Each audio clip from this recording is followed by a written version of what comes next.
நேற்று சில்லி போட்டது. சில்லி இங்கே எவ்வளோ சில்லி இருக்குதோ, ரசம் இருக்குதுல்லம்மா, சாதம் மட்டும் வடி மத்தியானம் சாப்பிட்டு கொஞ்சம் குழம்பு இருக்குது. அவங்க அம்மாவுக்கு தெரியாது மத்தியானம் சாப்பிட்றேன்னு.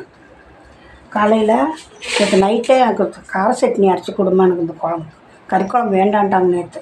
அப்புறம் சரின்னு காலையில் அரைக்கிறோமா அப்படின்ட்டு நேற்று அதிலே சாப்பிட்டார். நேற்று மத்தியானம் கறிக்குழம்பு வச்சது மத்தியானம் நைட்டு 2 இட்லி சாப்பிட்டாங்க.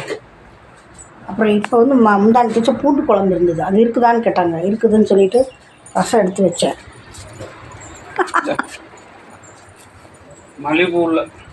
மல்லிகைப்பூ இல்லையா? சரி, நம்ம இருக்கிறதா வாங்கிட்டு வர முடியும்.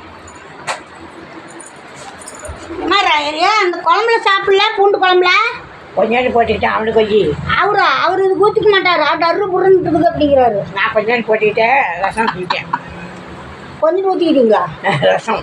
சரி, அதை சாப்பிட்டு பூண்டு குழம்பு என்ன கொஞ்சம் போட்டுக்கலாம்ல?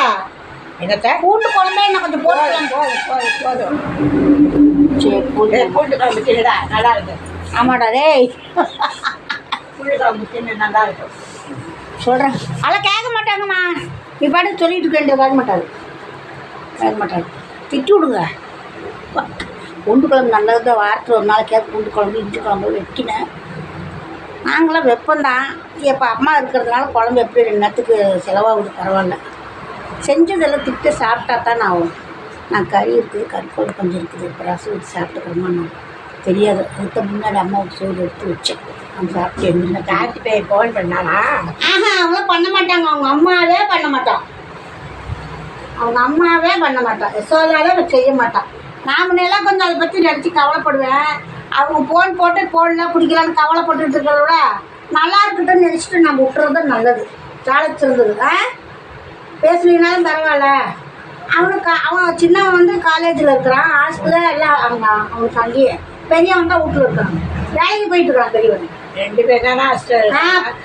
2 பேர் இல்லை, பெரியவன் படிப்பு முடிச்சுட்டான், அவன் வேலைக்கு போகிறான்.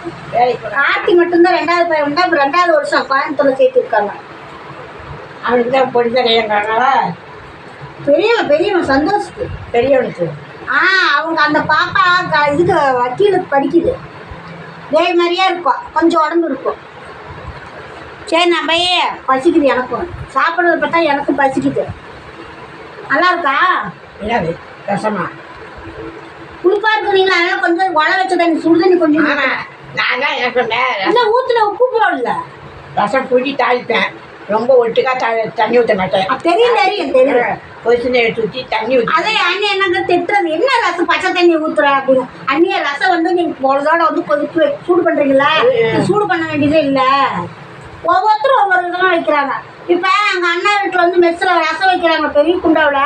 அன்றைக்கி ரசம் நின்று போச்சுன்னா நைட்டெல்லாம் தூங்கும்போது கூட்டு, பருப்பு சாம்பார், இந்த ரசம் எல்லாமே இது மட்டும் கொதிக்க விட மாட்டாங்க. ரசத்தை மிச்சம் நிற்கிதுல்ல, பச்சை புளி வாரம் அடிக்காது. அவங்க வந்து தக்காளி வந்து கொதிக்க வச்சிருவாங்க. அதான் தக்காளி அரைச்சி வடிகட்டிக்குவாங்க. காய்ச்சி விட்டு தக்காளி வந்து கொதிக்க விட்டுருவாங்க. கொதிக்க விட்டு தக்காளி வாசம் அடைஞ்சி விட்டு புளியை கரைச்சி விட்டுருவாங்க. அதுக்கு மேலே என்னென்ன போடுவாங்க தெரியுமா?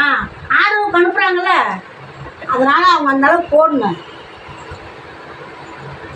கற்றுமா தொண்டை கஞ்சி போட அம்மாட்ட பேசுனா கொஞ்சம் சிரிச்சுமா சமையல். ஒவ்வொரு சமையல் இல்லை, ஆர்டர் செய்யறத நல்லா செய்யணும். சொன்ன செய்யறதுன்னு சொல்லுவாங்க. பேசுறீங்களா? பேசுங்க. இப்பெல்லாம் யாரு என்ன பேசுங்க, பதிவாகுது. இருட்டா இருக்கா? பேசுங்க. யாரு? ஒருத்தர்ல நாம தான் 2 பேர். நாம 2 பேர் தான் அதில் தெரியுறோம். மருமோனா? நாம 2 பேர் தான் அதில் தெரியுறோம். நீங்கள் பேசுங்க. என்னப்பா? ஆம்பளையா பொம்பளையா? பொம்பளை. ஆம்பளை. என்னப்பா சௌக்கியமா? சரி, சாப்பிட்டாச்சா? அவங்க வீடியோ போட்டால் பார்த்தா தான் சொல்லுவாங்க. சாப்பிட்டாச்சாம்மா? சாப்பிட்டாச்சா? சரி, நீங்கள் சாப்பிடுங்கங்கிறாங்க. சரி, சாப்பிட்றேன். பிரச்சனை இல்லையில, காதும் கேட்கல, கண்ணும் தெரியல, எந்த குழப்பம் வராது. வேற நாம 2 பேர் தான்.